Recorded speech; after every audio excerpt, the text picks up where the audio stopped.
She went under the wheels. How perfected. Welcome to Under the Wheels. I'm Matthew. And I'm Gabe. And in today's episode, we get psychologically depressed and talk about the newest Andrew Dominik film. Dominic? Film? Andrew Dominik film. 2 first names. The assassination of Marilyn Monroe by the coward John F. Kennedy. The character assassination of Marilyn Monroe by the coward John F. Kennedy and the beating of who's the second husband, the baseball player? Joe DiMaggio. Joe DiMaggio. Where have you gone, Joe DiMaggio? The nation turns its lonely eyes to you. Woo, woo, woo. Apparently the song was originally called Mrs. Roosevelt. Huh.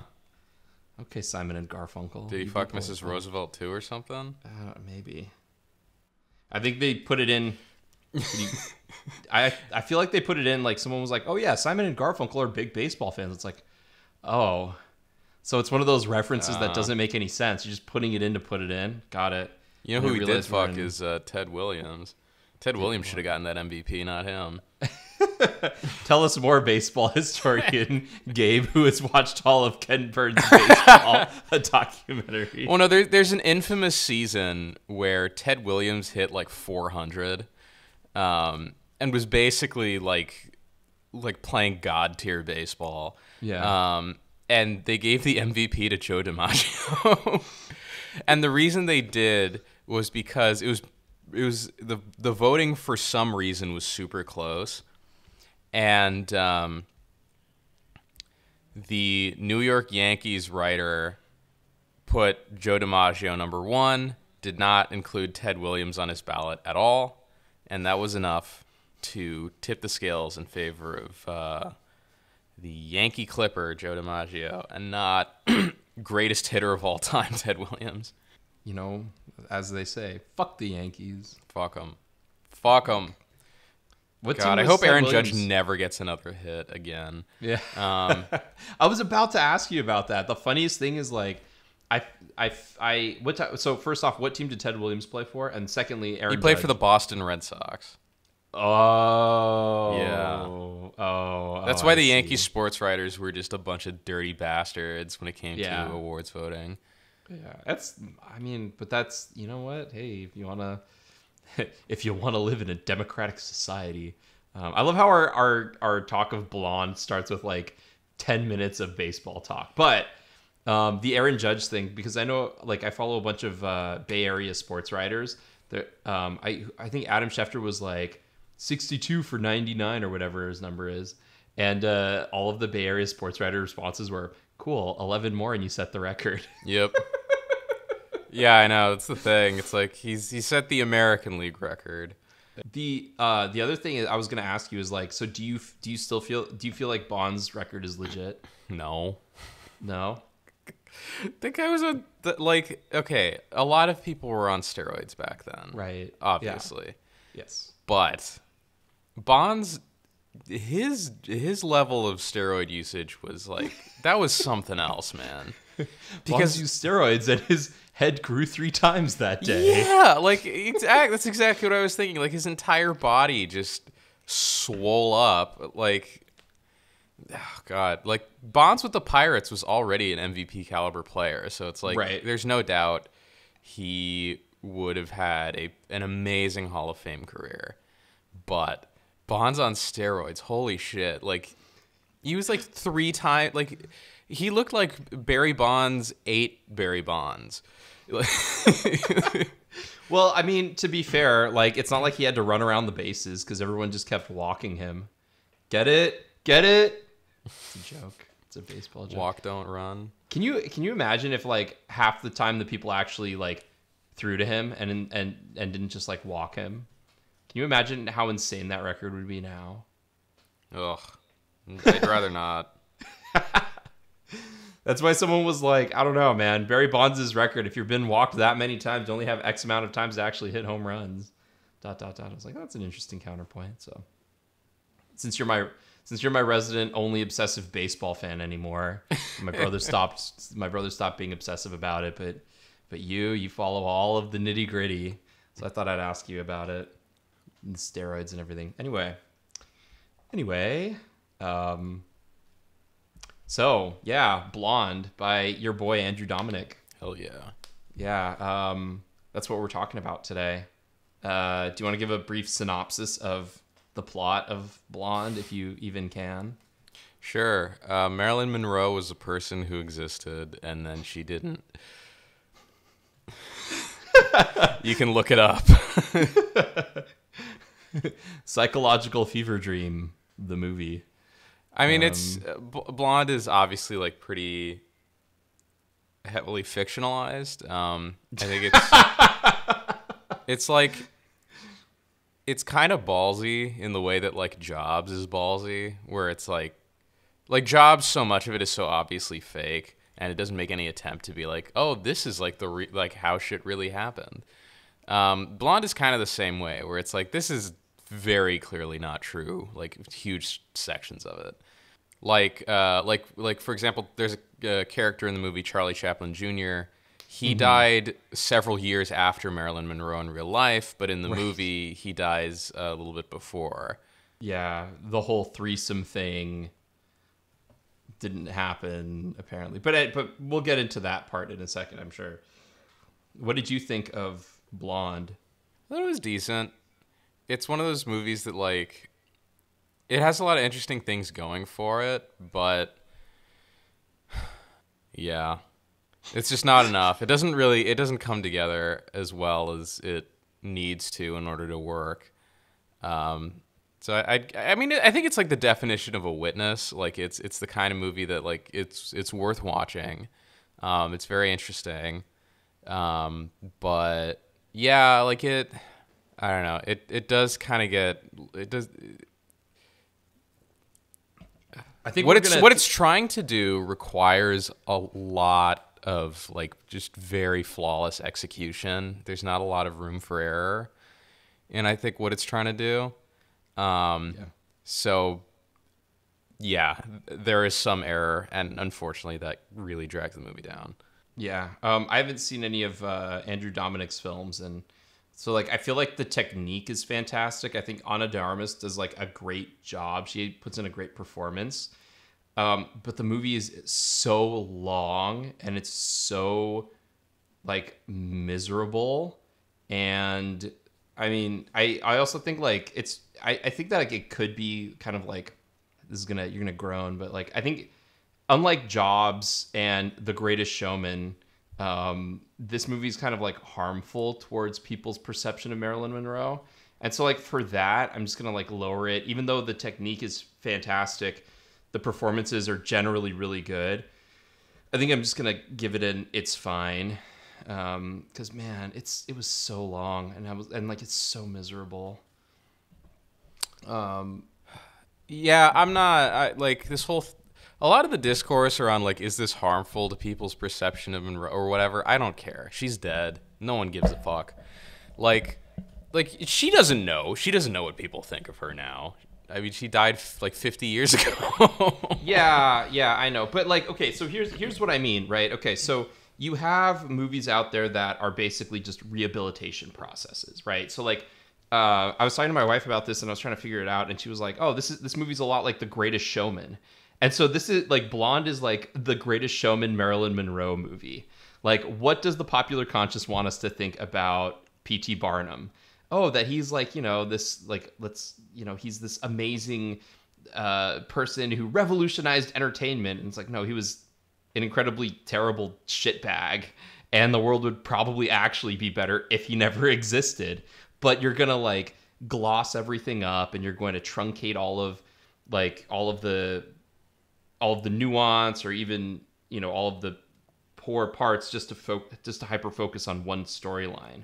And I feel like this is that, but just in an opposite way of like, wow, wasn't Marilyn Monroe a really tragic, depressed figure? Like, wasn't it terrible, her psychological issues that completely overwhelmed her life from day one and prevented her from actually like existing, and I feel like there's room for nuance in there, but it reinforces kind of what we already thought about Marilyn Monroe. She was taken advantage of.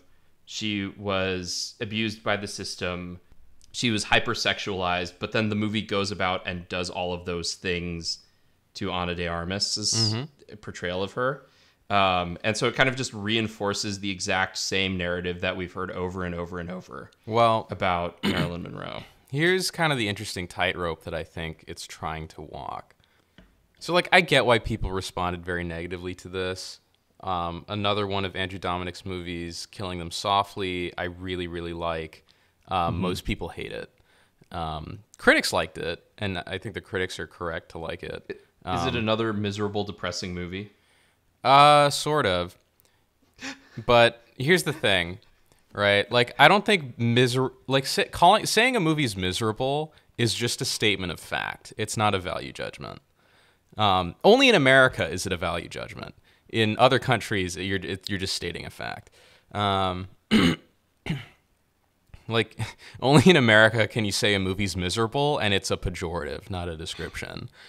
Fair enough. And to be fair, I don't hate movies that are miserable, but I do find them harder to accurately indulge in, and I feel like it kind of misses something. So, like, The Rover I really enjoy, even though it's, like, kind of miserable. Yeah. Well, you got to remember, Andrew Dominik's Australian, so yes, he's got a very Australian sense of bleakness. Right. Which bleak. I think is bleak. I think the Australian sense of despair is pretty exquisite. But what was I saying?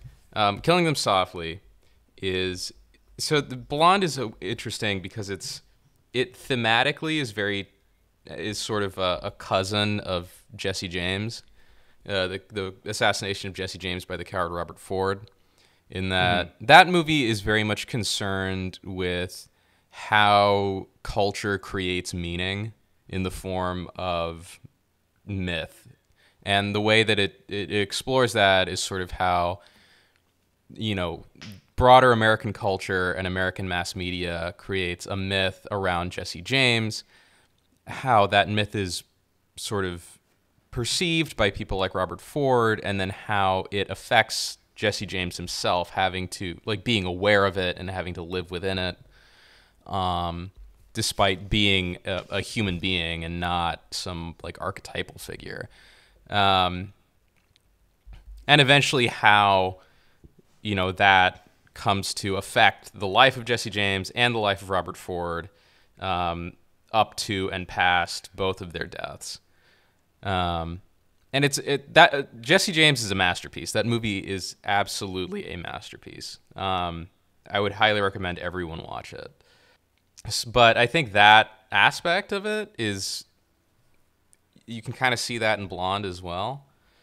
But Killing Them Softly made a lot of people very angry because it's very confrontational in a way that most American movies are not, which I think that also is at least attempted in Blonde. I don't know how well they succeeded with it.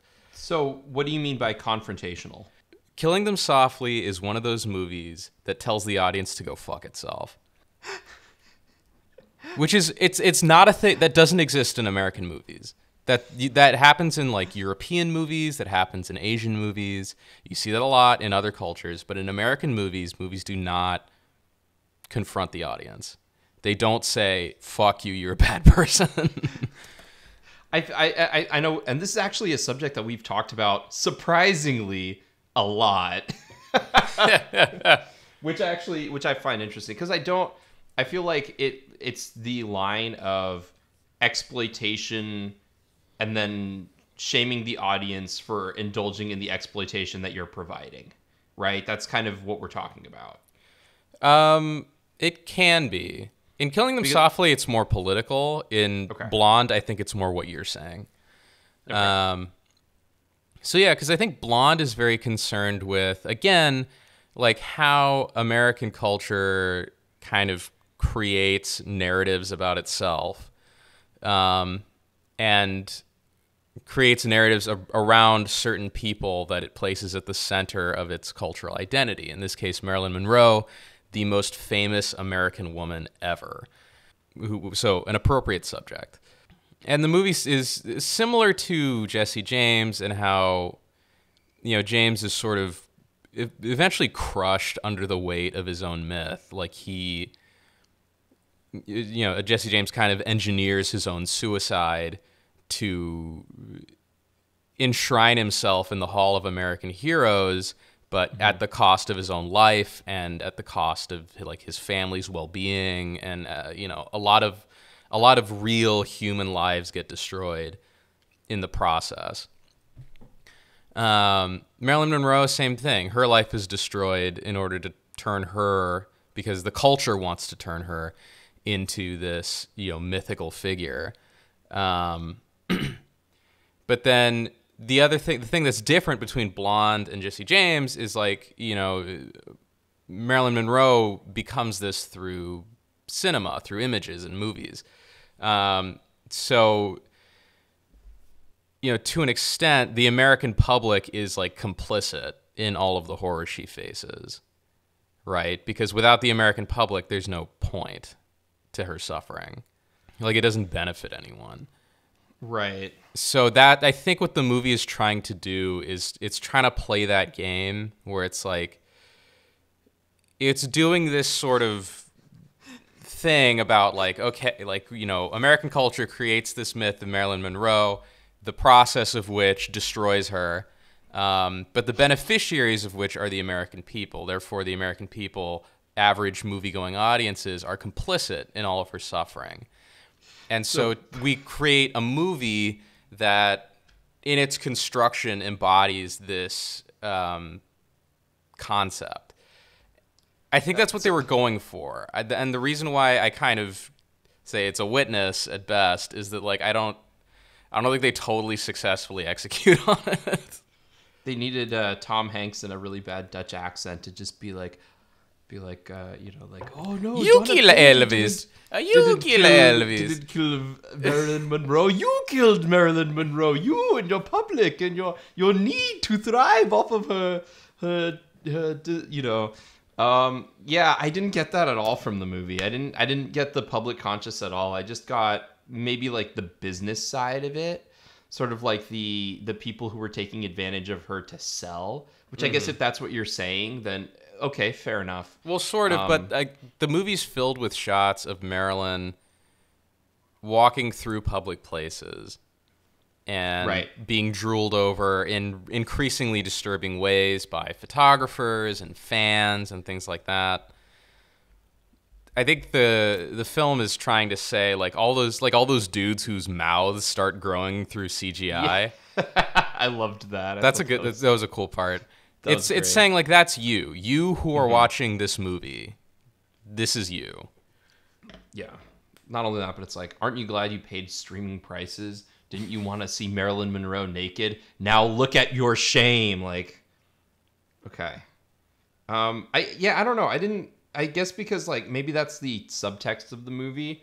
For me, I just saw it a lot of like the duality of character between Norma Jean and Marilyn Monroe, which I liked a lot. I thought that aspect of it was like really interesting and really fascinating. And sort of like the play about mental illness and how much of that dictated her life and sort of how she started breaking from like all of these events in her life, all of these little things led her down a path of like a total break from reality, which I think worked. But also, I know this is going to sound weird, but I feel like it would have been good if they went, obviously they were never going to do this, but they went the Citizen Kane route, where they're like, this character is inspired. It's the same with like The Greatest Showman and a lot of other biopics. Like, I think it's more interesting if you're talking about a fictional character named Marilyn Monroe, maybe just go all the way and name it something else. Like, well, again, I don't know. I think the movie's thesis is that Marilyn Monroe is a fictional character. Right, but the counterpoint to that is that Norma Jean is also a fictional character. Well, there you go. which is like it's fair, but I think unless And again, I guess it's hard because, that's what they're going for. If you're watching the movie and if the movie executes correctly, and if you do research, because a lot of that information of like, oh, this is our fictionalized version of it. Obviously, biopics are not real. They're an amalgam of and opinionated and dramatized.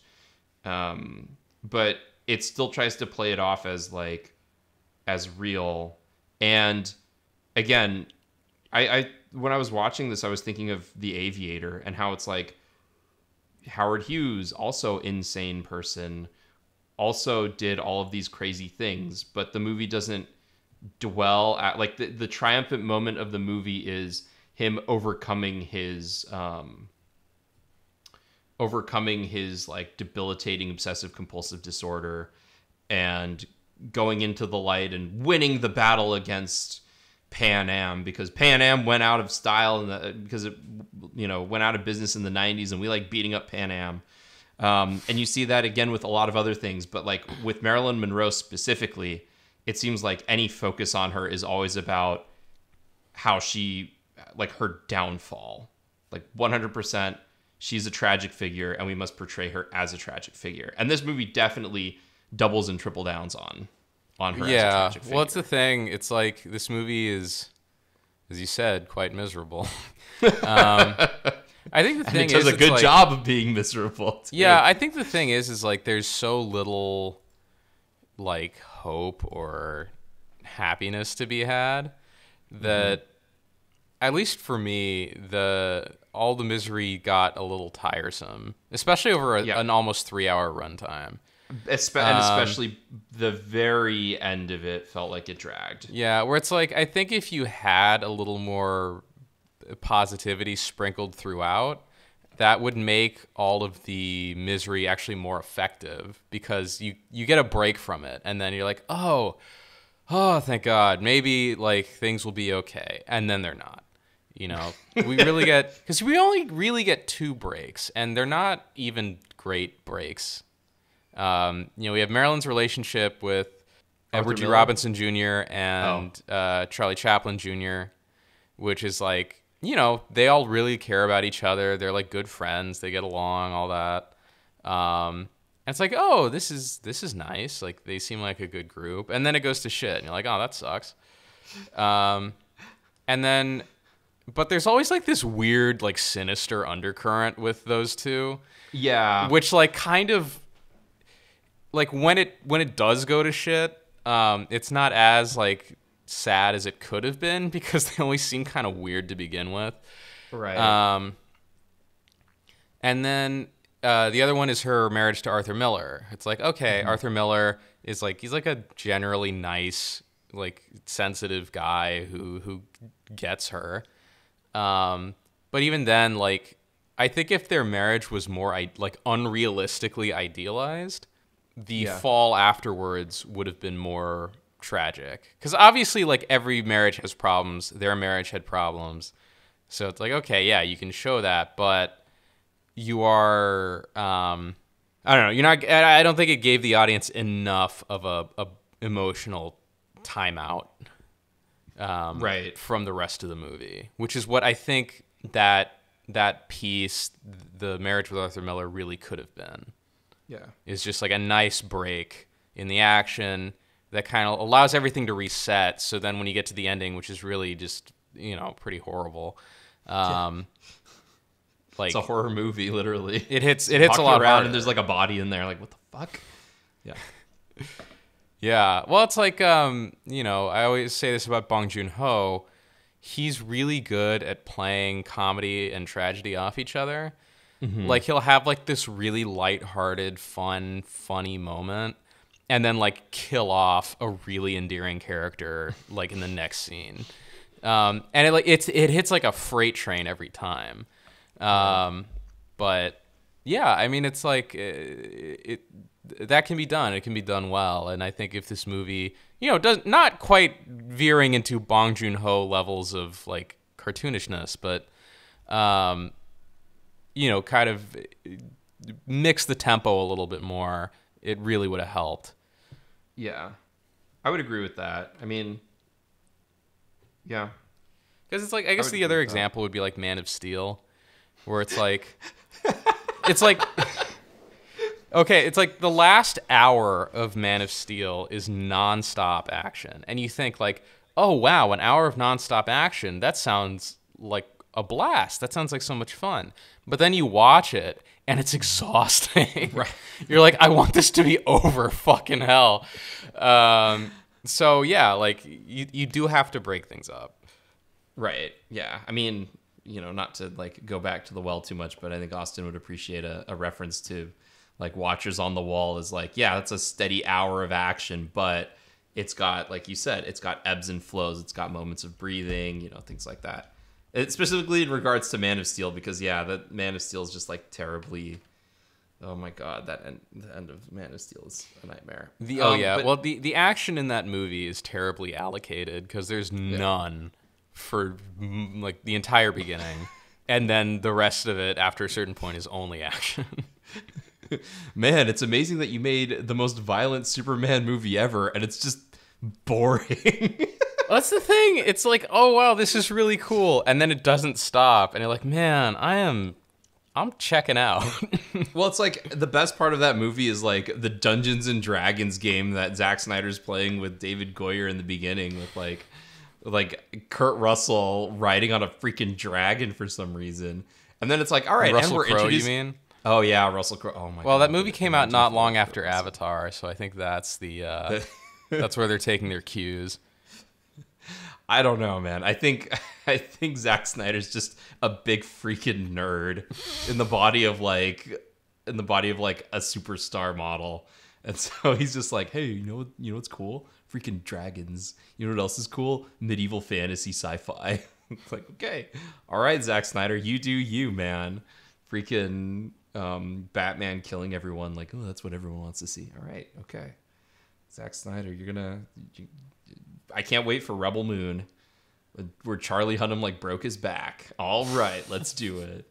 I'm really excited for Rebel Moon, even though I didn't watch that zombie movie that he made, Army of the Dead, which is also a Netflix exclusive, as is Blonde. As I try and bring it back, so I know this is going to be a weird question, but do you feel like because the movie has these very long, deliberate takes. The editing is very, I always call it methodically paced, where like they'll hold on Marilyn Monroe in a job, like in an audition. Like this is the scene that sticks out for me. She's like in an audition, and they're like, okay, whenever you're ready. It's like, okay, all right, okay. What's gonna happen? Nothing's happening. All right, nothing's happening. Oh, okay, all right, it's still not. Okay, now something's happening, and then it's like, oh wow, this is an amazing piece, and then it's like, okay, back to nothing happening, and we're still holding on her. And like again, the one thing for some reason, I know I'm fixating on it, but like the 2 hours and 47 minutes, it's like, do you think that they could have actually shortened not just any scene, but multiple sequences to get that thing down to an hour and a half? Or do you think that would have dulled the impact of what they were trying to do in regards to like putting us in her mental state? And So I'd say that a movie this long, this grand in scope, that covers like this much of a person's life, has to be like 2.5 to 3 hours or more. Okay. It's just like, what do you do with that time? More so than, do you need all that time? I think you do need all that time. So then do you think the time was used efficiently? No. I think the movie should have been should be the same length, maybe like 5-10 minutes longer, but I think they should have tried to fit more into it. You fit a scene from Don't Worry Darling in where she's with Arthur Miller and everything's like hyper saturated and sunny California skies, and then she crushes eggshells while like horror movie music plays in the background, but like the scene's not scary at all in any way whatsoever. Eggshells and Daryl Zanuck's face comes out of it. Ooh, what's this? That because like when you were talking about because I agree, I think it needed a bit more like good stuff to happen. I think it needed a little bit more like this is late in fact. But I do think it was effective. Like, I think one thing people are pointing to is the Daryl Zanuck scene where it's like, he's just like, all right, so read those lines. And she reads the lines and like, all right, now stand up and turn over. And it's like, ah, yes, we are getting into the raping already. Okay. Apparently never happened, but incredibly effective in like setting the tone for the rest of the movie. Are we sure it never happened? Daryl Zanuck was a squeaky clean guy. Well, no, but I mean, I think like Marilyn Monroe was probably a little too old for him, right? He was the one with Judy Garland, or was that someone else? No, that was W.B. Mayer. That was W.B. Mayer. He was the pedophile. Yeah. So we don't know, but like that's still, I mean, I don't know.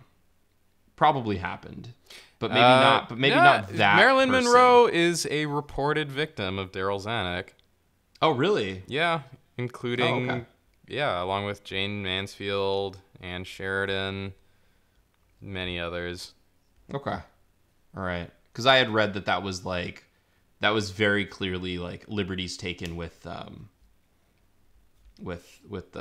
script. So, not that isn't effective, because again, like a lot of this stuff is effective in putting us in that mindscape. Especially like, I also kind of felt the beginning could have been a bit more efficient. Where like, I don't know, I like the beginning's pacing. I do, but it feels like it takes a long time to get to Marilyn Monroe, and then it's not even like we see her develop the character of Marilyn Monroe. It's just like, this is a child. She had a terrible life. Her mother is horrible. Her mother's friends are also horrible for taking her to the orphanage, and now she's a star. And I was like, I feel like we might have missed a couple of stages there. Oh, well, there's a lot more misery addressed to be milked from the intervening years, if that's what you're interested in. I mean, if we're going down this path anyway, and Ana de Armas isn't that old, so you could have definitely put her in like oversized clothes and make her look like a teenager. I don't know how I feel about a woman who's like, she's like 33, 34, playing, 15. It was weird enough, and you didn't see the Greta Gerwig's Little Women, did you? No. There's like a moment where Florence Pugh is supposed to be playing like a 13-year-old. It was just like, you look like a person pantomiming a 13-year-old. What are you doing? But it's fine. It worked. So, a couple of questions, unless you had a comment you wanted to make. I have a couple of questions for you. Mm-hmm. Do you think it earned its NC-17 rating? No. I felt the same. Daryl Zanuck's erect cock may have put it over. Wait, did they show it? I didn't see that. What? It's like a very quick, like almost subliminal image. Oh my god, maybe I do need to go back and rewatch this so I can add it to my list of movie cocks scene. But it's one of those it's one of those that's so fast it's almost certainly prosthetic. Probably. We're talking about Andrew Dominik, not Lars von Trier here. No Willem Dafoe erect cock. Well, just like Lars von Trier uses a lot of porn actors in his movies as body doubles, which means he's not hiding anything. Oh God, Lars von Trier. You watched Frasier, right? I've seen like you've seen little Frasier bits and pieces on TV. Okay, so for the longest time, I thought David Hyde Pierce was Frasier. Because I didn't know anything. I just like little bits would pop up and like, oh, he's the funny one. He must be Frasier. And they're like, no. And then I found out, oh no, it's Kelsey Grammer. That's weird. He's the star of the show? That's strange. Really? Who would have thought Kelsey Grammer would lead a TV? The other funny thing about that is, like, we have this brilliant idea. Okay, what's your brilliant idea? We're going to create a show that has two characters and they're exactly the same. What? But, like, the reason I bring it up is because Dan Butler's in this movie. Who? And Dan Butler's in Frasier. He plays as Bulldog. For anyone who's listening who's a fan of Frasier, Bulldog is in Blonde. Yeah, I'm sure you know who Dan. Like, I'm sure you've seen Dan Butler before. But like, I was watching it and I was like, oh, Dan Butler's in here. He's like a character actor. He's kind of known for being bald. I know that's like a lot of character actors. Yeah. Wow, he's I'm on Wikipedia. He's in Blonde. His role blank. Because he's like her manager. For a long time, I was like, oh no, please don't tell me that. Oh, Dan he's her Butler was the one agent? he's her agent, yeah. Okay. But like as I was watching, I was like, please don't tell me Dan Butler is the one who raped her. That'd be terrible. Be like, oh, Dan Butler, what are you doing with your career? Yeah, I feel like the NC-17 rating, it got me a lot more interested in the movie because I was like, ooh, edgy movie. And I think it got, like, one of the things that put it over the edge. They said sexual content. Obviously, Ana de Armas is in the movie. Edgy's naked for, like, a pretty good amount, I would say. No worse than a lot of R-rated movies. And especially if you're looking percentage-wise, it's probably on the more normative end just because the movie is so long. Yeah. And also, not as much as, like, a lot of older R-rated movies. Right. Current and American movies are pretty sexless now. Yeah. Everyone's like this weird, like, shiny droid. I don't know why. But We yeah, have like beautiful bodies and no genitalia. Yep. Completely smooth. Yeah, but like you go back 20 years, R-rated movies had just as much nudity or more than Blonde. Well, like I always think of The Reader as like the movie where I was watching it, and it's like Kate Winslet, she's attractive, but man, by the time that movie was over, I was so tired of seeing her body. I was like, I get it. She's naked. She's having sex with an 18-year-old. Okay. She's a Nazi. Fine. I did not like The Reader. I thought The Reader. I think a lot of people don't like The Reader. It was the extremely loud and incredibly close of its year. Well, I think like people were okay with it at the time, but I think as time has gone by, like retroactively, people were like, you know what? No.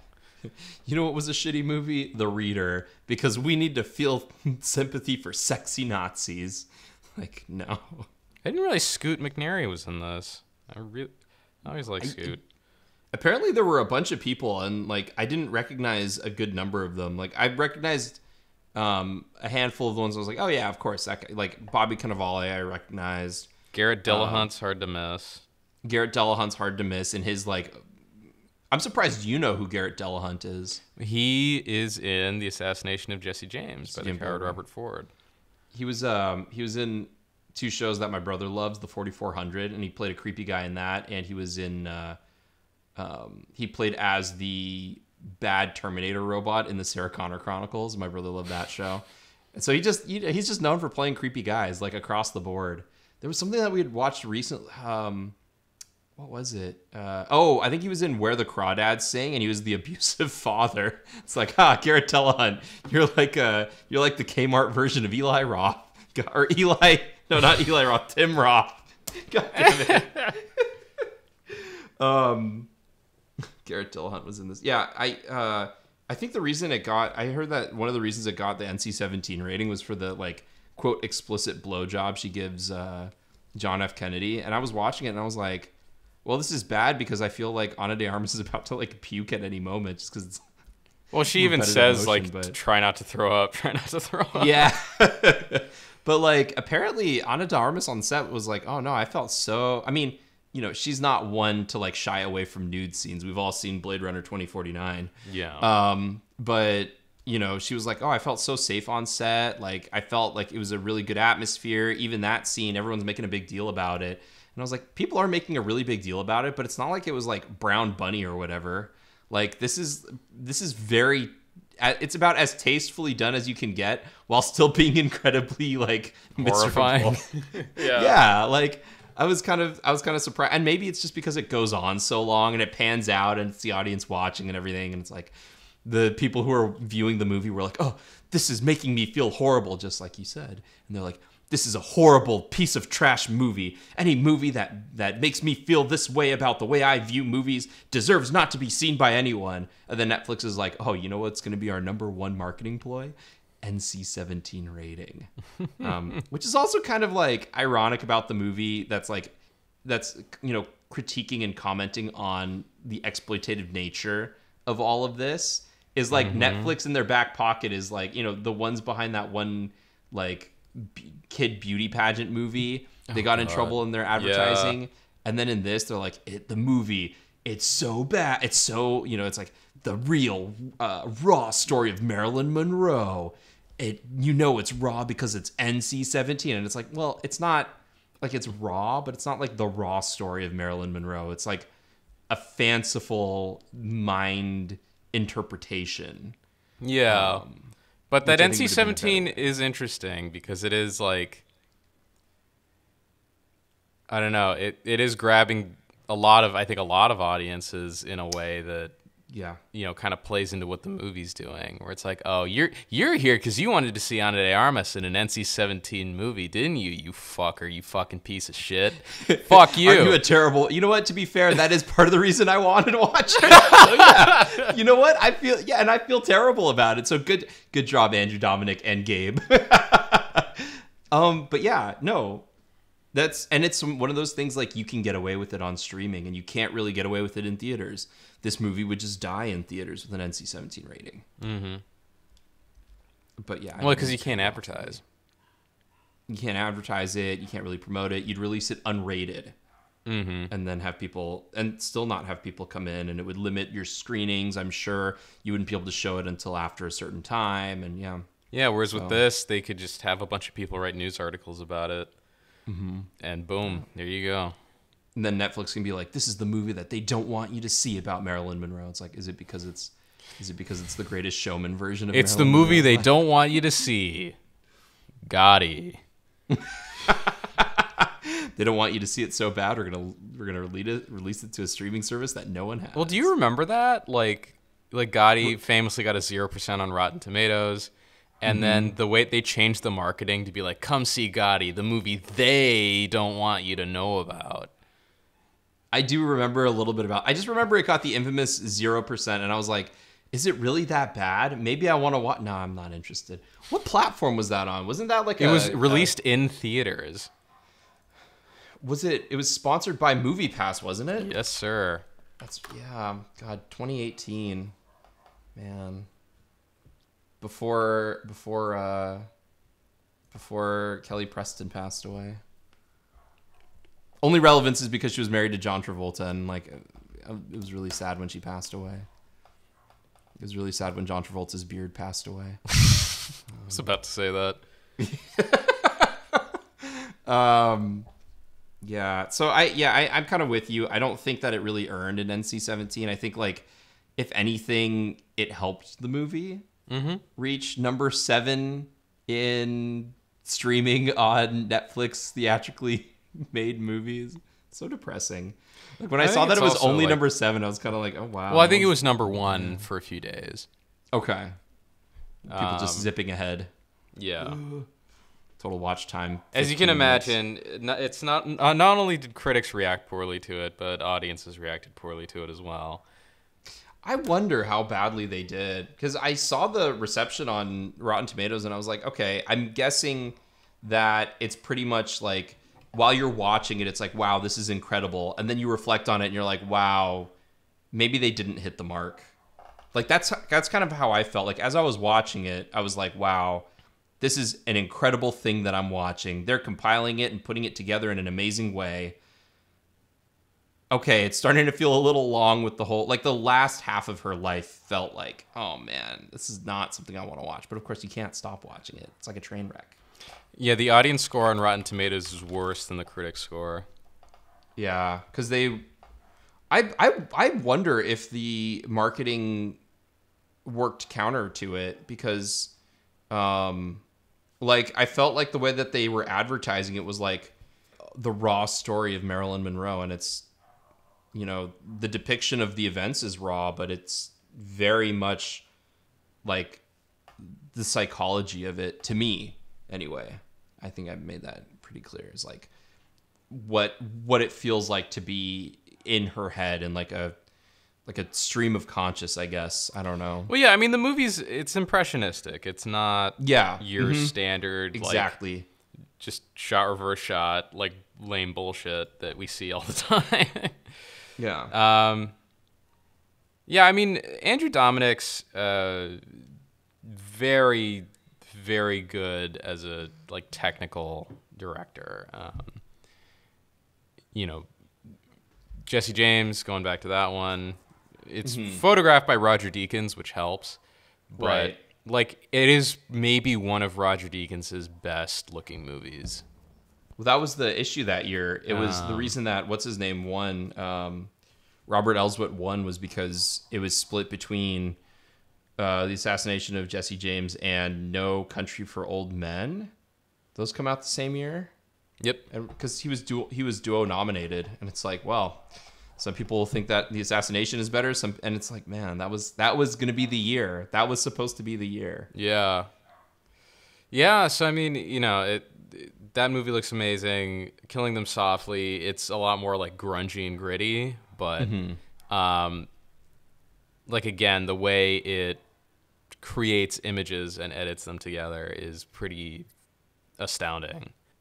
And then even with this, like obviously it takes a lot more like flights of fancy than the other two. There's a lot more like CGI and kind of more surreal imagery, whereas like even kind of the surreal moments in say Jesse James are, you know, they're either very surreal depictions of real things or they're just like almost like ordinary things filmed in a kind of dreamlike way.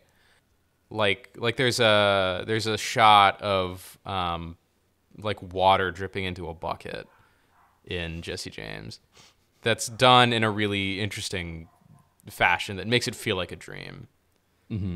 There's nothing quite so subtle in Blonde.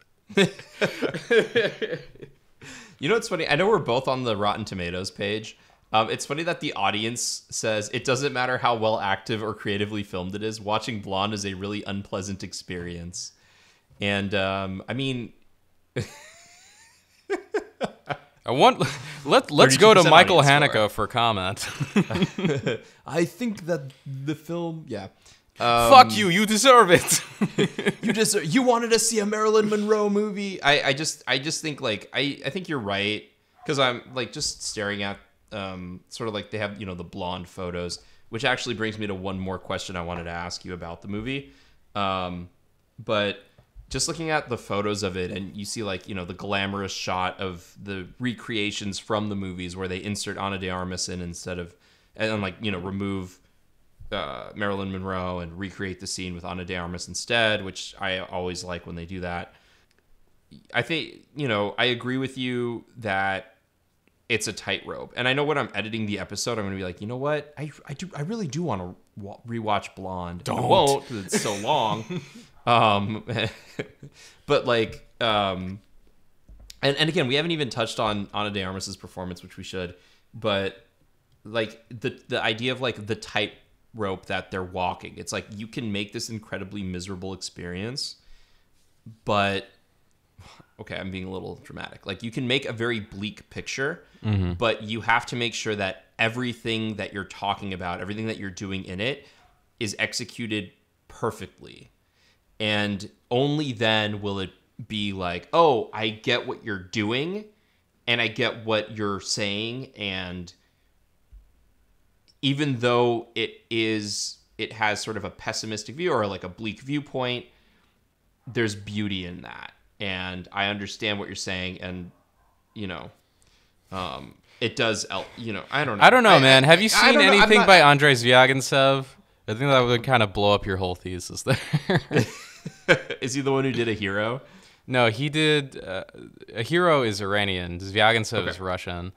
Okay, I was gonna say, because I know that you like a lot of Iranian films are super bleak. Yes, Iranian films do tend to be very, very dark. Yeah.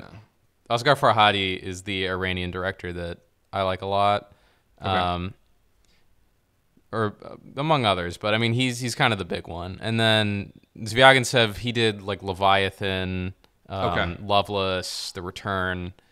I remember I was reading a review of Loveless where again it was called miserable not as a statement but as a critique. Right. And I immediately stopped reading the review after that. Just like, fuck you. You don't. Like, your opinion doesn't matter now. So do you think? I mean, like, do you think that all movies should have some element of hope in them?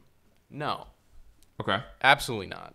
I think Right. you can have. It's good to have hopeful movies. It's good to have not hopeful movies. It's good to have movies that are mixed.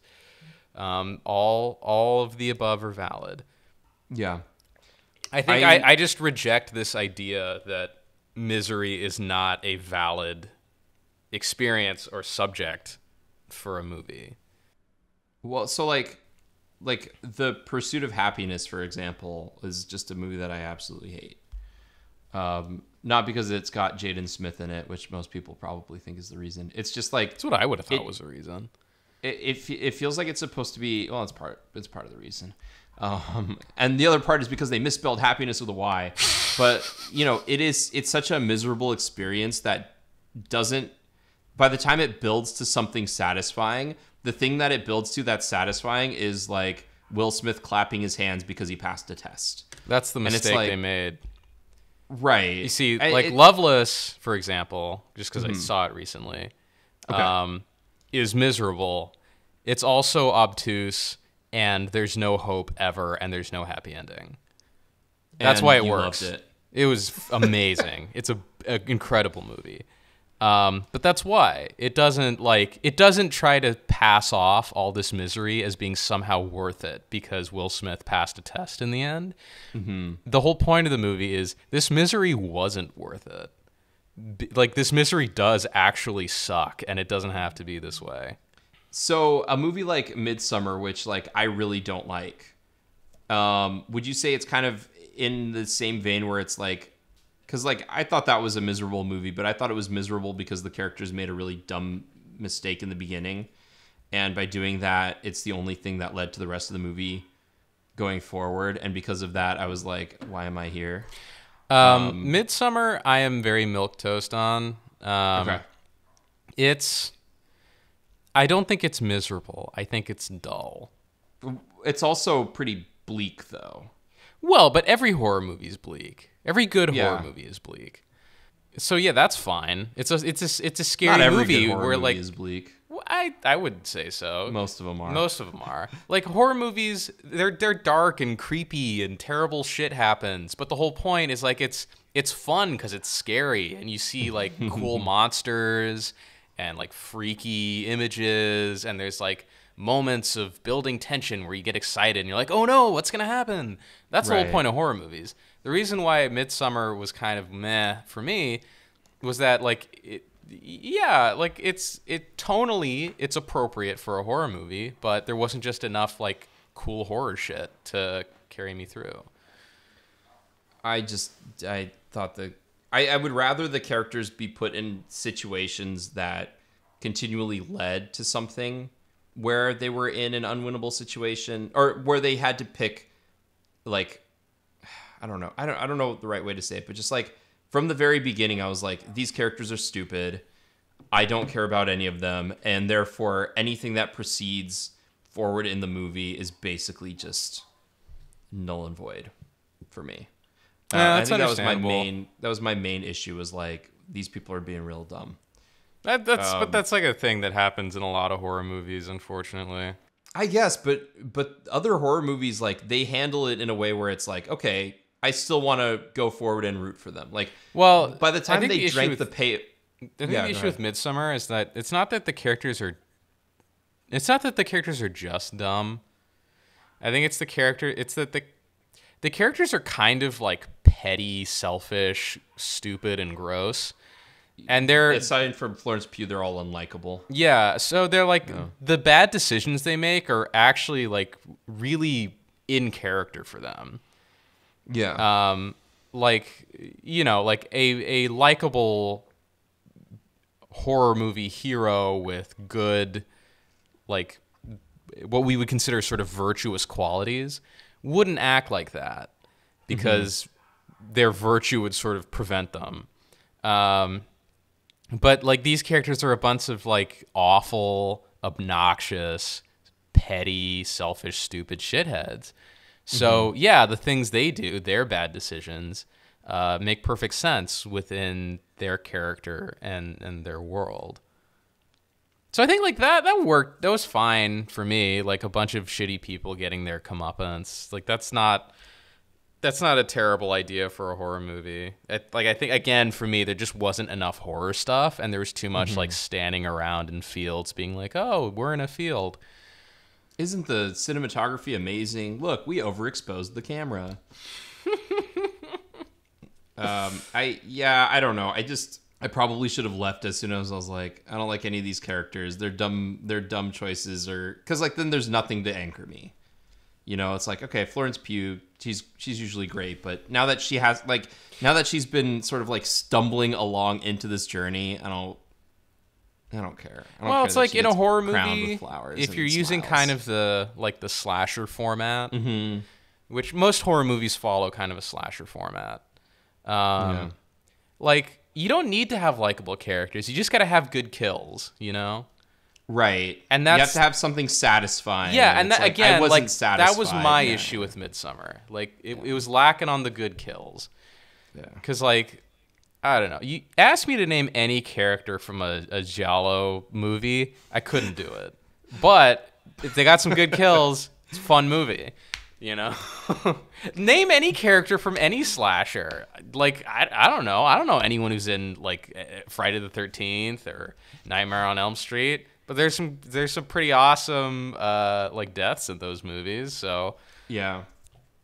Going back to Blonde, because like I guess, and I think you've kind of expressed how you think they could have improved the movie.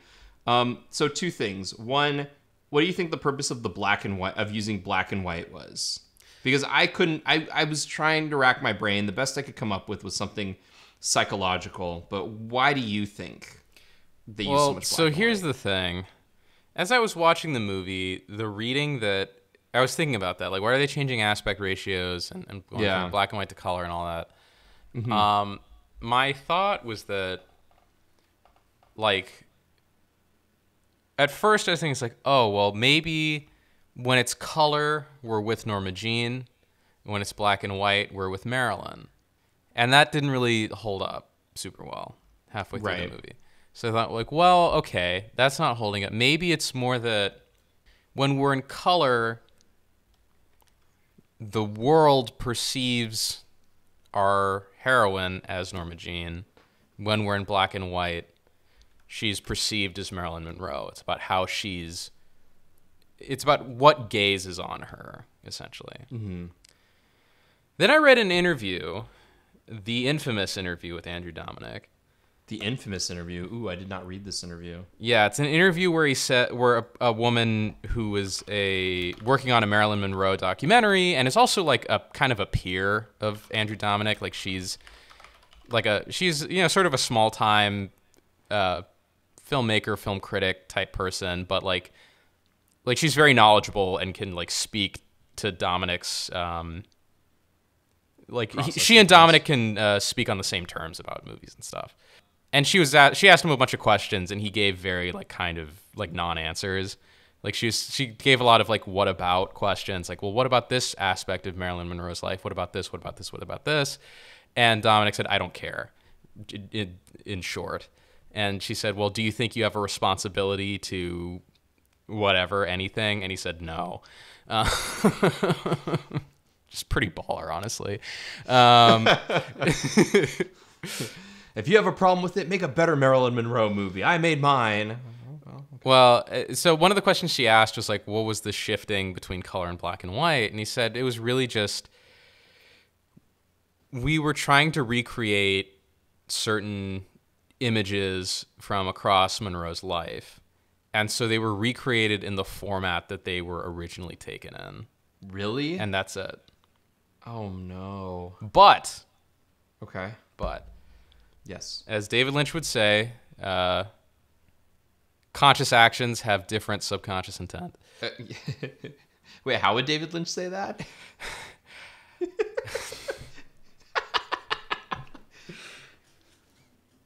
Getting an idea is like going fishing. You have to cast your rod into the dream, and then you wait. And sometimes you have to wait for a very long time. But if you're patient and you're open, the idea will emerge. When it emerges, you have to act quickly to catch that idea, like you would catch a big fish.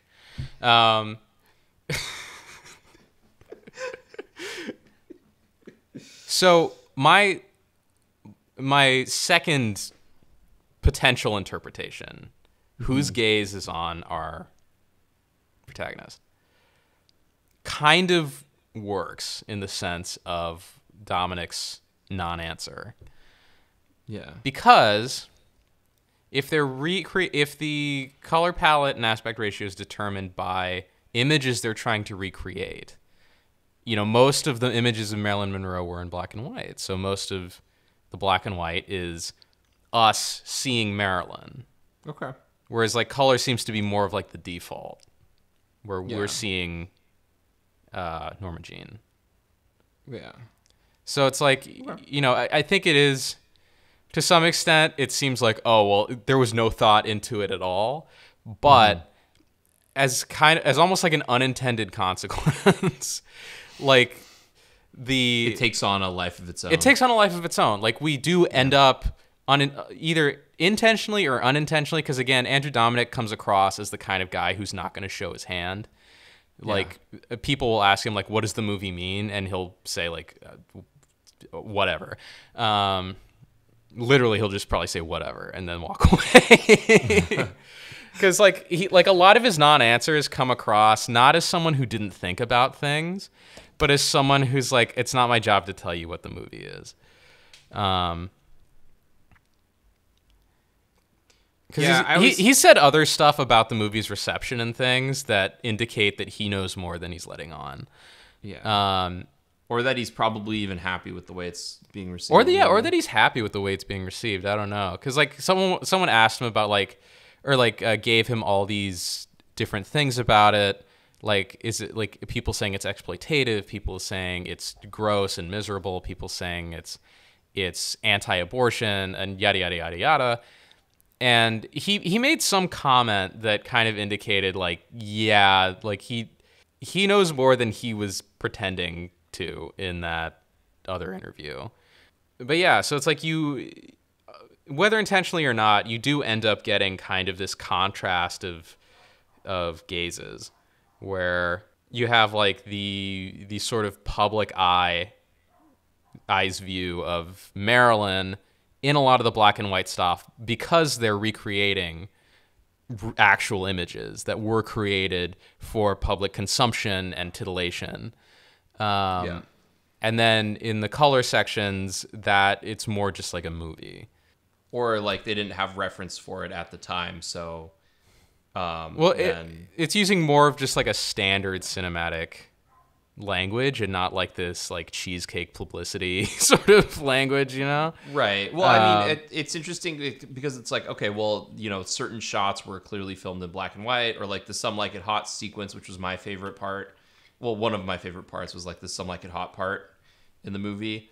But like, okay, that's in black and white because the movie was filmed in black and white, the publicity stills. But then like early on when she meets Charlie Chaplin Jr. and Edward G. Robinson Jr., and it's like, oh, that's in color. Well, then they have like incriminating photos, like nudes that they shot of her in color, so it like reinforces.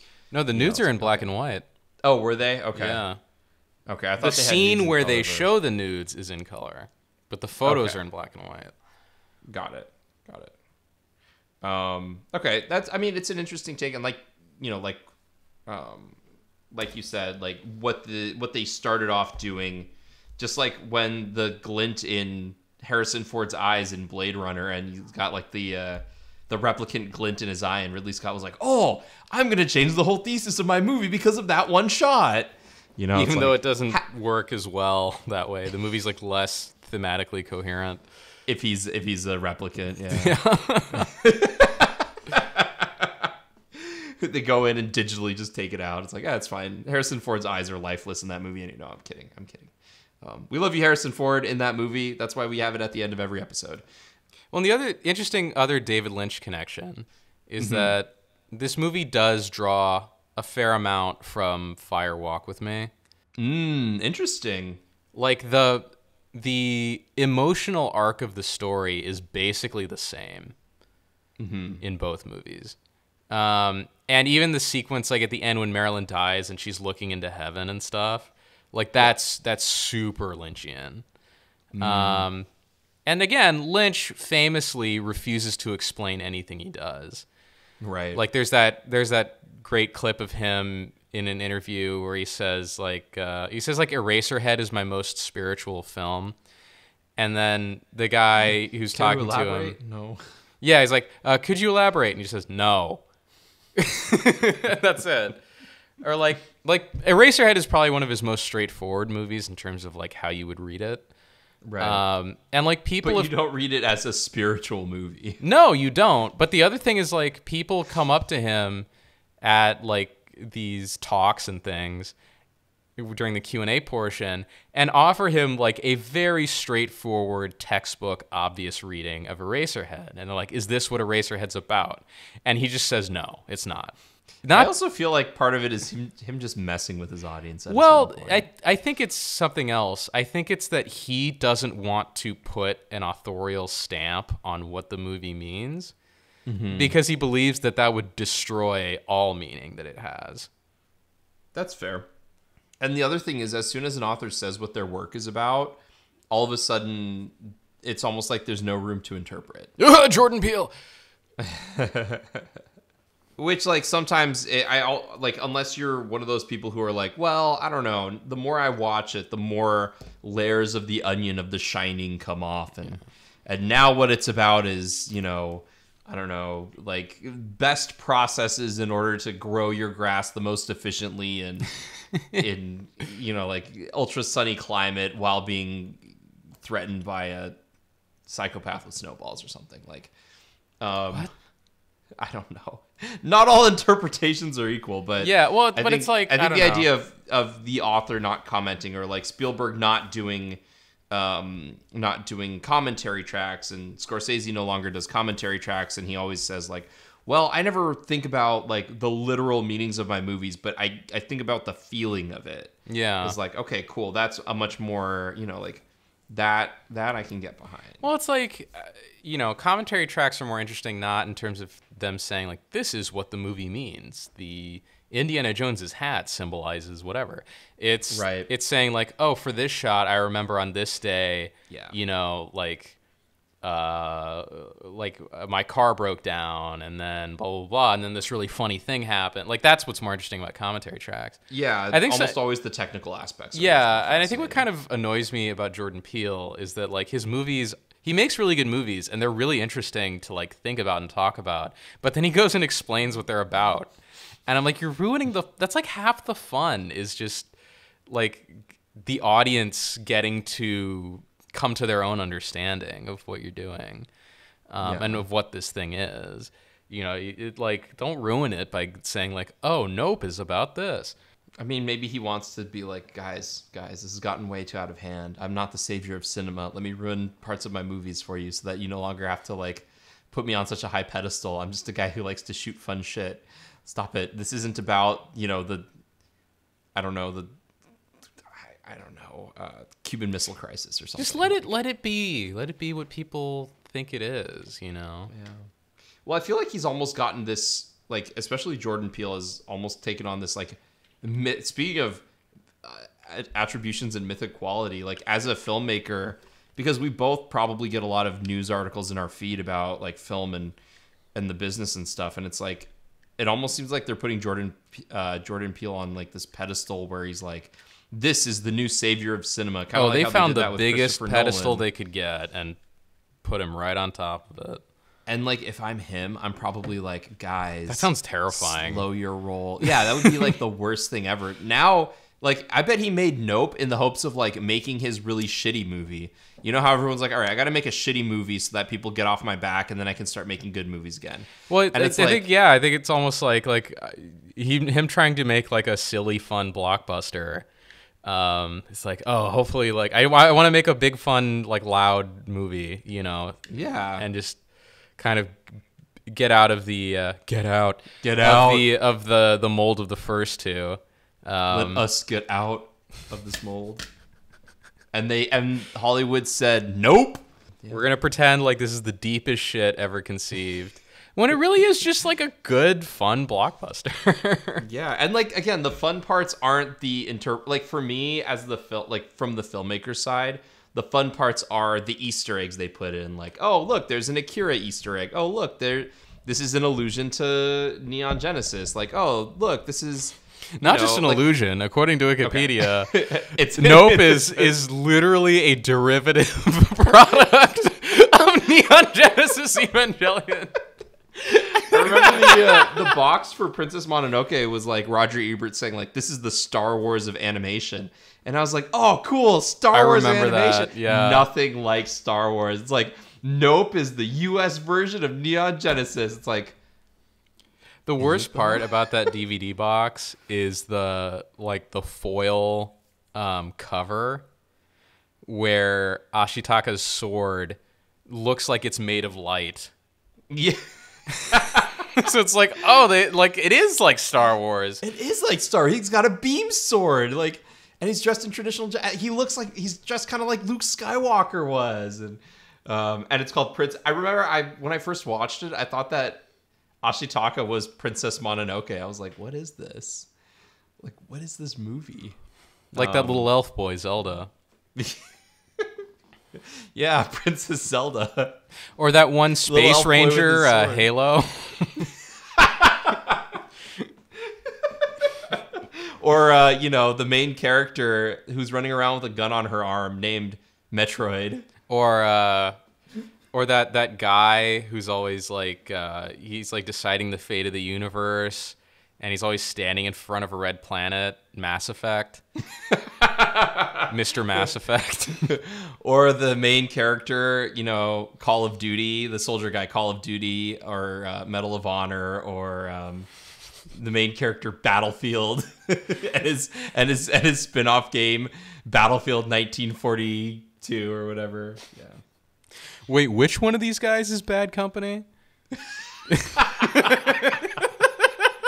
There's this great Twitter. It's called Favorite Movie Line, and it's just a bunch of movies where they awkwardly say the movie title, but not like so. Like it would be like in Memento, it would show Guy Pearce, and he's like, ah, yes, it is me holding up a memento. Where it's like. That line didn't happen in the movie, but they awkwardly inserted it. So, like, I think their like banner is like Keanu Reeves in The Matrix, and he's like, "You'll never defeat me, Agent Smith. For now, I am Matrix." Well, the famous one that I've seen is it's like Jesse Pinkman and Walter White, and Jesse's like, "Hey, yo, Mr. White, I guess we better call Saul." And then Walter White's like, only if we're Breaking Bad. That's just it. I love it. I love it when they have the movie title in the movie. Like, can you imagine if in Edge of Tomorrow they're like, I don't know, Tom Cruise, we might have to go all the way up to Edge of Tomorrow. And it's like, all right. I love that in movies because I feel like I feel like the creators are winking at the audience a little bit. The only thing that would make it better was if like Tom Cruise's name is just Edge of Tomorrow. Edge of Tomorrow. Or instead of Ethan Hunt, it's Mission Impossible. Hey, Mission Impossible. We got another impossible mission. Ethan, you need to deliver that pizza. I don't know, sir. That's quite the mission impossible. No, why do we keep giving money why do we keep giving assignments to the International Monetary Fund to save the world? I think that's the biggest problem. Impossible Mission Federation or whatever. Force. Oh my God. The Impossible Mission Force. Force, that's right. Thank you. Apparently, they make up the movies as they're shooting them. Like, it's like these indie features where they don't have a set script. Today, I shoot without a script. And like they're like, hey, what's cool? What can we link together? What works? Ooh, do we need to pull the whole cast back in for one day of reshoots so that we can get this one scene? And Tom Cruise is so where do I crash the helicopter? God, so. Wherever it feels natural. Oh, that didn't quite line up with our lighting. We need to crash another one. We need to crash another one. All right, Tom, pull out the checkbook. Yes, sir. That's why I'm here. Like, okay, all right. Apparently, that's how Top Gun Maverick was shot too. Like, so Cruise gets SAG scale. He takes the minimum, but he takes points in his movies. So, like, Tom Cruise has basically doubled his finances this year through Top Gun alone. But because he works that way and he has so much power, he can just be like, all right, this isn't working. Let's book another day here in Prague and reshoot the whole scene. Like, oh my God, dude, when you have that much power. Like, if I'm Christopher McQuarrie, of course I'm never leaving Tom Cruise. Like, this is the ultimate dream. Like, no matter how many children Tom Cruise eats. No matter how many of Marilyn Monroe's imaginary fetuses Tom Cruise eats, Christopher McQuarrie's like, yes, Mr. Cruise, whatever you say. Whatever you say. It's like he starts rhyming it. He just starts speaking in rhyme. He's like, my name's Reek. Losing fingers and hair. It's like, wow, Christopher McQuarrie. How old did you say you were? 56? You look like you're 98 years old. It's like, You look like Gollum. What happened to you, man? Where are your teeth, man? Where's all that, like, where's all... You used to be kind of like a jolly fat guy. What happened to all the chub? There are these, like, really cartoony pictures. I do want to talk about Marilyn Monroe. Speaking about performers, Marilyn Monroe. I mean, Ana de Armas. Oh, man. It happened. It happened. The complete segue of her as a character and her as the person she's portraying. It's like Marilyn Monroe's dream. Lee Strasberg would be so happy. Anyway, let's just talk about that. You can find these really cartoony Game of Thrones pictures that have the book accurate characters, and there's one that looks like a bad Saturday morning cartoon of Reek or of Theon when he like becomes all Reek, and it's just like, but he looks adorable. What the heck? Like, this isn't right. No. This isn't the gritty world that George R.R. Martin is trying to create. But he looks like Gurgi from the Black Cauldron. That's a reference. I haven't even seen the Black Cauldron. Oh, I have, and I've read the books. I heard the books aren't bad. The books are actually pretty good. Like, I mean, they're like books for like kids, but they're good if you're a kid. Right. Yeah, no, that's the next movie on I'm watching all of the animated movies in order, and that's the one we're at. And I'm like, yeah. Well, it's been the process of like since, like June we started, and now we're on the Black Cauldron, and we're like, oh God, we eventually have to watch this, don't we? So we're watching other things. But Ana de Armas, what did you think of her performance? I thought she was really good. Yeah, I thought she was good too. Do you think this is the year she wins the Academy Award? I don't know. I mean, biopics tend to be awards fodder in general, just because there's a clear benchmark. But the issue is like, I think actors a lot of the time get more points for looking and or sounding like someone than they do for like embodying any type of a person, which is kind of why again, like Michael Fassbender being a great example, looks and sounds nothing like Steve Jobs, but embodies the character presented in that movie so perfectly. Yeah. Completely overlooked. Ana de Armas, vaguely, sort of, kind of, they can get her to look like Marilyn Monroe. I don't know. I thought it was pretty good. Well, it's funny. Andrew Dominic was saying like she only looks like Marilyn when you shoot her from like a certain angle, so he tried to get as many shots from that angle as possible. Yeah, I could see that. And then like doesn't sound like Marilyn at all. She's still got her Cuban accent. She does still have the Cuban accent, but I thought she got the sort of like the whispery voice, kind of. The inflated voice. I thought she but did the a thing really is good is job like with. She embodies the character presented in the movie really well, so like that's ultimately what a good performance is, and I thought she did a great job. Yeah, I did too. Even though I felt like a lot of her performance was It's funny because I like when I think back to it, I feel like it's one note, and that one note is like super aggressive crying the whole time. But that's not true because she also had to do sort of like the bubbly version, that the bubbly Marilyn version. Yeah. As opposed to the Norma Jean, like on the verge of tears the entire movie. Acting that she had for what I considered was most of the movie. I agree she did a great job. We'll see what kind of field it's in. It'd be so funny if Austin Butler won for Elvis and then Ana de Armas isn't even nominated for Blonde. It'd be so funny if Austin Butler won for a movie he's barely in. He's where he says like 5 lines and they're like, oh, but he looked just like Elvis. Oh, Snowman's always right. He sounded like Elvis. He talked like this and he wasn't racist. Although if they made Elvis racist, then he would definitely win. Oh, yeah. Racist and played by Sam Rockwell. Oh, my God. That's who would have played him if it's like, wait, are you saying he's racist? I want to play him now. or Eli Roth. Tim Roth comes in. He's like, I'll be Elvis. Like, dude, no. You're older than Elvis was when he died. It's like, do I get to say the N-word? I'm in.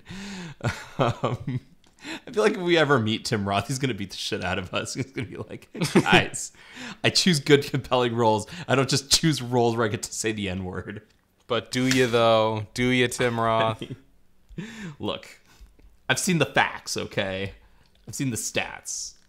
Other performers that you really liked in the movie?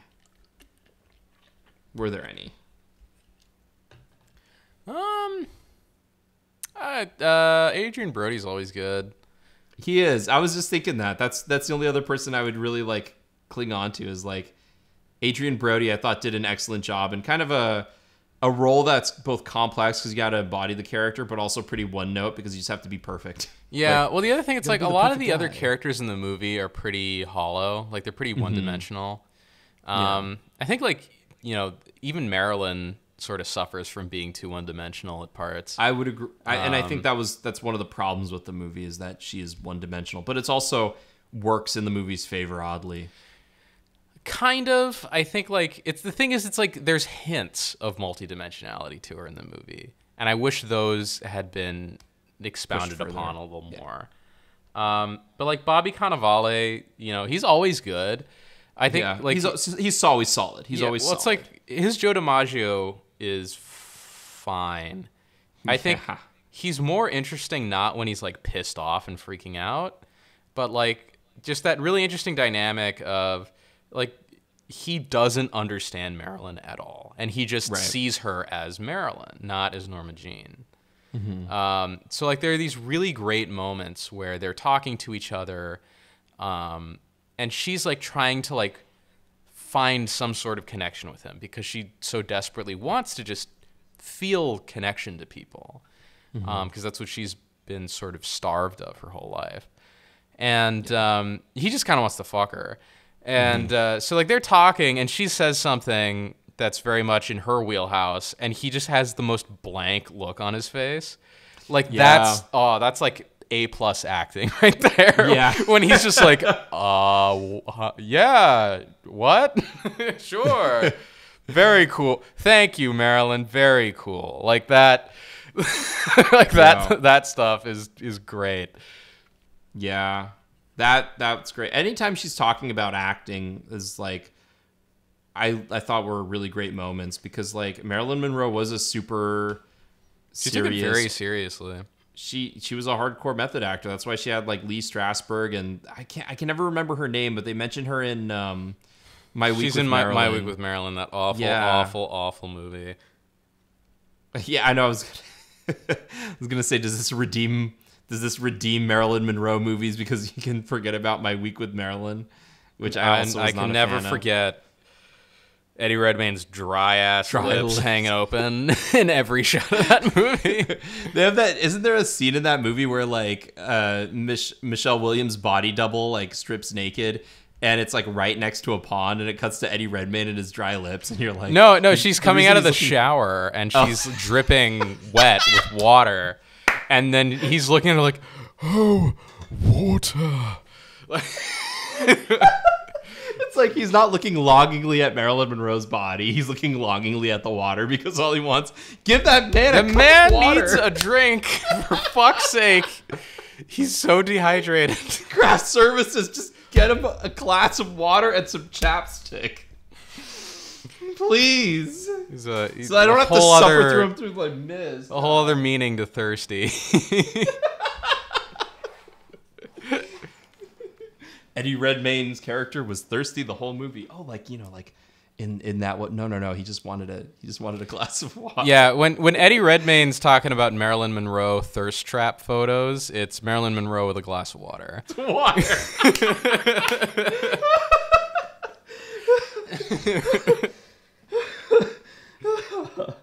Oh my god. All right. I guess we should start wrapping up, shouldn't we? Yep.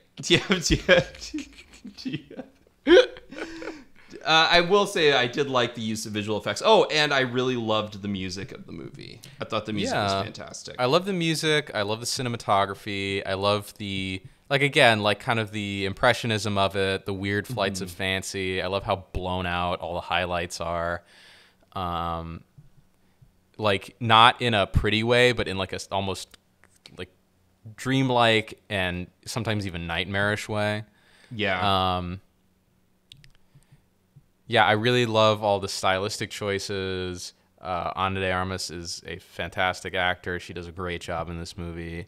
Yeah, she's got she's got like pretty insane range. Yeah, oh yeah. You know, because like you look at her in this and in No Time to Die and in Knives Out and in Blade Runner, and it's like, wow, all of these characters are pretty different. I like how in Knives Out they're like, okay, play the most boring person ever. And she does it. It's amazing.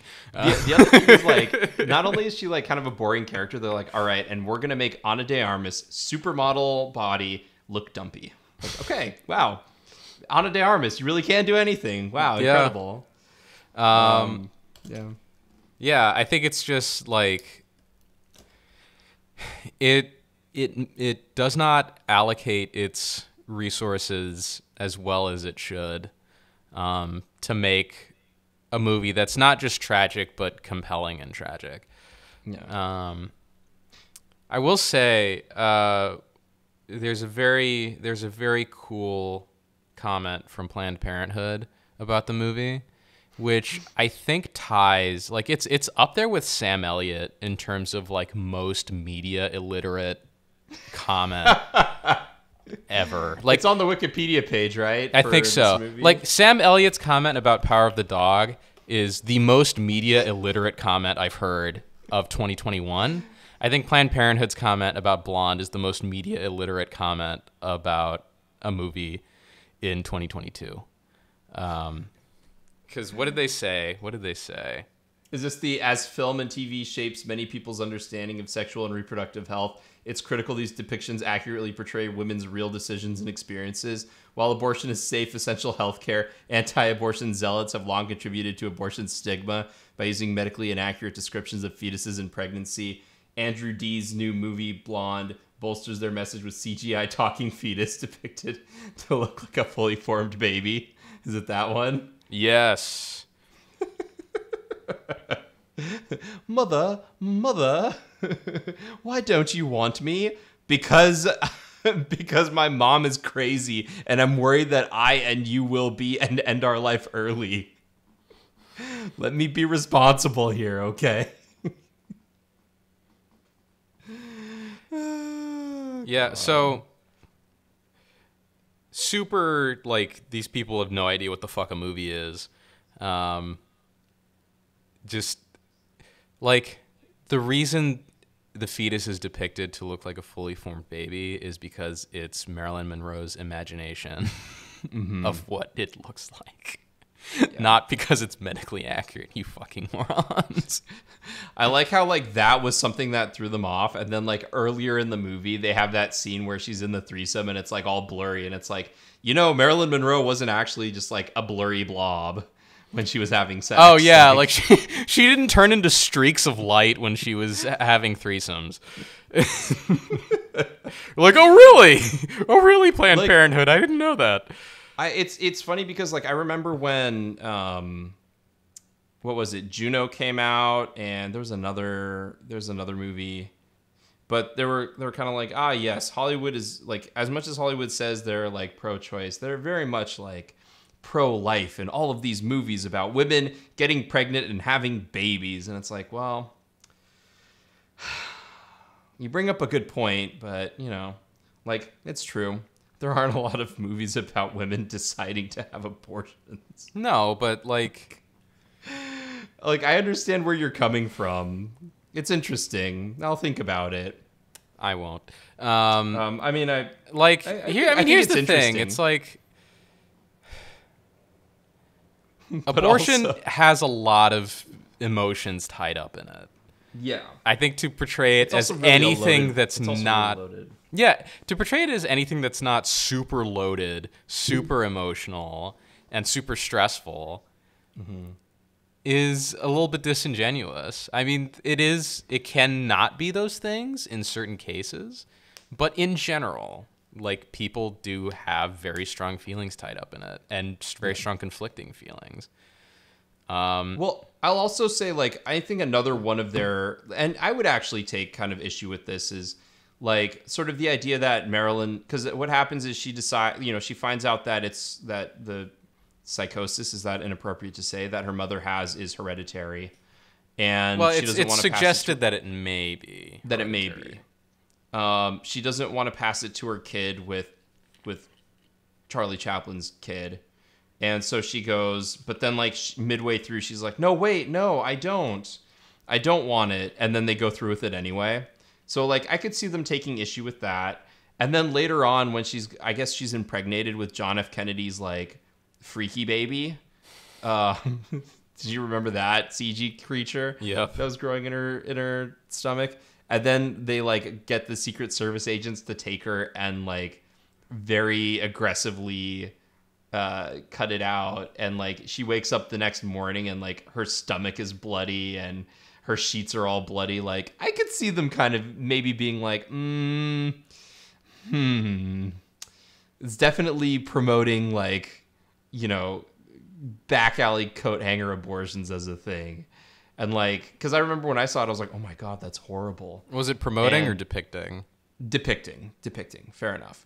But it also like helps reinforce the idea of like, isn't this process horrible? Well, and it's I like, mean, it can be. It's anti-choice, right? Like if she chooses not to have an abortion and has one forced on her, that's not her body, her choice. It's someone else's. Right. Which is fine, but again, the arguments, even though it's framed that way, the arguments can also sometimes just be like, pro-choice means you get abortions, and it's like, well, no, I'm pretty sure when she wanted to choose to have the kid in the first instance and they refused her, like that's yeah, well, that's the thing, because like even Marilyn in the movie has conflicting feelings about both getting the abortion and having the baby. Like she wants a baby, but also is scared of one, which is why she considers the abortion in the first place and then regrets it. And then, you know, it's just like it's all messy, because that's how a lot of the time it is. It is. It really is. Yeah. It's funny because, like, again, I know I say this often, but like as we talk about movies, like suddenly a movie that I'm kind of like lukewarm on or like concerned with or doesn't hit the message that it's intended to, like this, all of a sudden we're talking about it for like an hour and a half, and I'm like, you know what? Maybe that movie was good. Maybe I should go back and rewatch it. It has a bunch of great moments, but I think, you know, it doesn't necessarily culminate into something that's... Yeah, that's the other thing, too. It's like the movie's definitely less than the sum of its parts. That's always a shame. Yep. It's always weird when that happens, too. Yep. Yeah, but anything else to say? I think that's all I gotta say. Marilyn Monroe's a witness. Check it out. Yeah. You may hate it, and that's fine. Then that's why I give it a fine. The technique is fantastic. The performances are really good, but man, it is something you got to get through. If you start it up, it's definitely takes some effort. But I think that's also intended. I think if it were just like a breezy watch, it wouldn't have been made by Andrew Dominik. No, or any Australian for that matter. Or any, except for maybe Baz Luhrmann. Oh, that's true. Baz Luhrmann's the one exception. He doesn't do the bleak horror thing that like Dominic, David Meekod, John Hillcoat. Who's that woman who directed The Babadook? In The Babadook? Jennifer Kent. Jennifer Kent, yeah. Jennifer Kent's movies are like horrifyingly sad. So yeah, Baz Luhrmann really stands alone. Is like, hey guys, let's have a glitter party. In His every movies movie, are depressingly bleak in a different way. Oh my god. Yeah, I remember you just talking about The Nightingale, and I was like, oh, that sounds like a terrible experience. Dude. And then I found out that the bad guy is played by Sam Claflin, and I'm like, Sam Claflin, what is your career, man? And he's talked about it too. He's like, yeah, it's weird. As soon as I became a dad, I stopped getting like leading man charming roles, and I started getting all of these like roles that really challenge me as an actor, and I love all of them. And I'm like, yeah, and yet all of them portray you as being this terrible person, this terrible shitbag of a person. Hey man. Yeah. People who think that Blonde is too miserable, they need to watch The Nightingale. Yeah, or they should stay away because they'll just lose all faith in humanity. No, they need to watch it, Matthew. They need to watch the movie. They need to watch The Nightingale. I've avoided it because you've talked about it. Do not avert your eyes from what is coming right at you. If you thought the Edward Zanuck scene was bad in Blonde, which I didn't actually think it, like, I thought it was as like it left a very powerful impression, but I thought it was actually tastefully done for the most part. Maybe my standards are just weird. They should never get me on the MPAA. I'd just be like, that movie's a PG-13. You thought Showgirls was PG-13? Like, because it's so silly. Is it not? Is it not? Like, how is it not PG-13? Come on, this doesn't make any sense. They all have AIDS and shit. Come on. This movie's so stupid. It's clearly for children. I'm bringing back PG from 1980. Oh, God. Movies are in. Yeah, that won't do. Let's get rid of the PG-13 rating. Avengers Endgame, PG. Actually, it's rated G. It's like, really? It's pretty dark. It's rated R for redacted. So if they were interested in getting in contact with us and writing hate mail, where would they go, Gabe?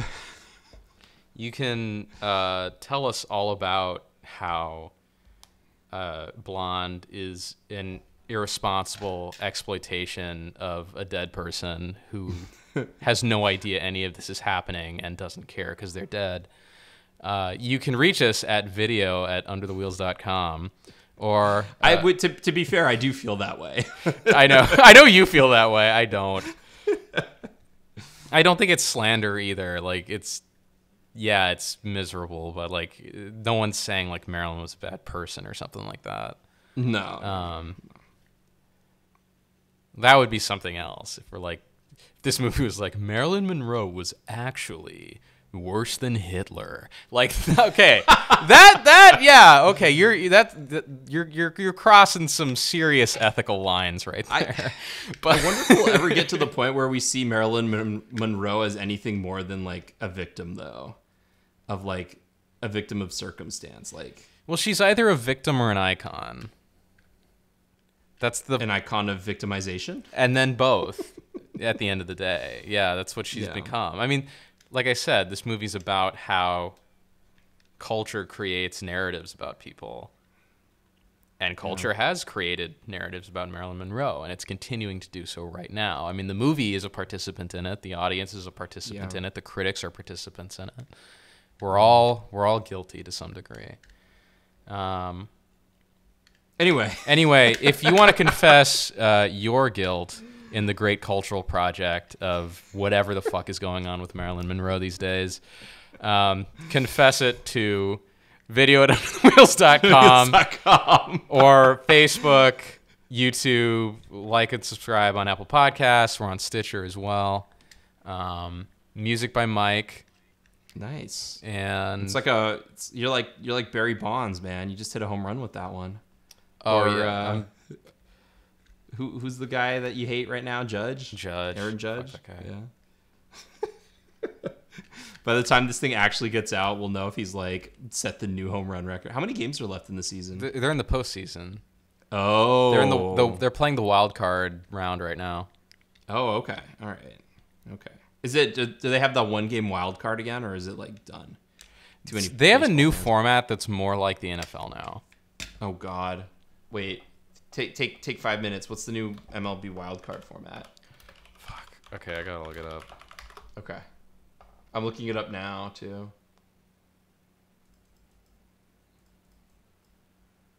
A best of 3 series at one. Wait, what the heck? Wait. There are 4 wildcard teams? Maybe this is better for an off-stream chat. Yeah. Yeah, so don't watch Blonde. Go see Marilyn. Wait, no, don't watch Blonde. Go see Nightingale. There you go. There's bleakness for you. If you think Blonde is not your cup of tea, definitely watch The Nightingale.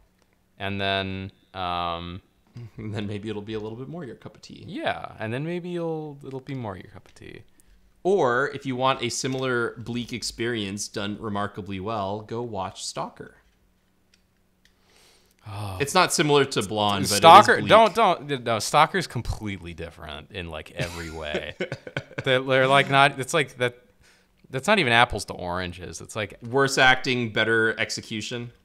no. This is like we're talking like apples to beef steak or something. Yeah, like we're talking not even apples to beef. We're talking like apples to bricks. Like Apples they're to two completely automobiles. different categories of thing. I was just trying to think of something that like left me sort of like, I don't know, just like another really good, interesting movie to recommend. Stalker is one of the greatest movies of all time. So I would I agree. can always recommend it on that basis and that basis alone.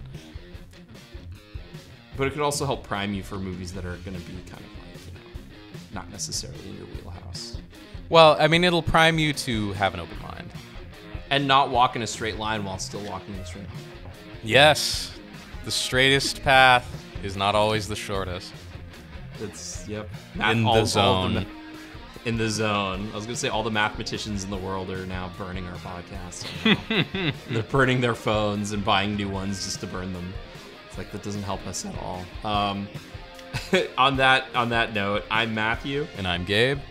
And you've just been Under the Wheels. All right, so what is the new wild card So format? it's a 6-team setup where you have 3 division winners and 3 wild card teams, like the NFL. Okay. So the 1 and 2 seeds get a bye. 4 and 5 play each other to face the 1 seed. 3 and 6 play each other to face the 2 seed. Okay. And they play one... Are they 3 It's games? a 3-game series. Okay. Because it's baseball. You have to play everything in at least 3 games. Or it's best of 3. So Best of 3. 2 wins. So 5-game series. Gotcha. 2 wins, you advance. Oh, best of 3. Okay. Yeah. Best of 3. Yeah, that makes sense. So, yeah, 2 wins and you advance. And then the ALDS and the ALCS are the same. It's still best of 5, best of 7. Okay. All right. You know what? At least as long as baseball's postseason is, at least it's not basketball's postseason. Basketball is the worst sport. Just period. I hate, like... Okay, it's better than golf, but I hate basketball. It's so lame. It's so boring. And it goes on forever. It's interminable. I don't think it's the worst sport. Soccer's not exactly... No, I'm just kidding. Soccer also kind of sucks, not gonna lie.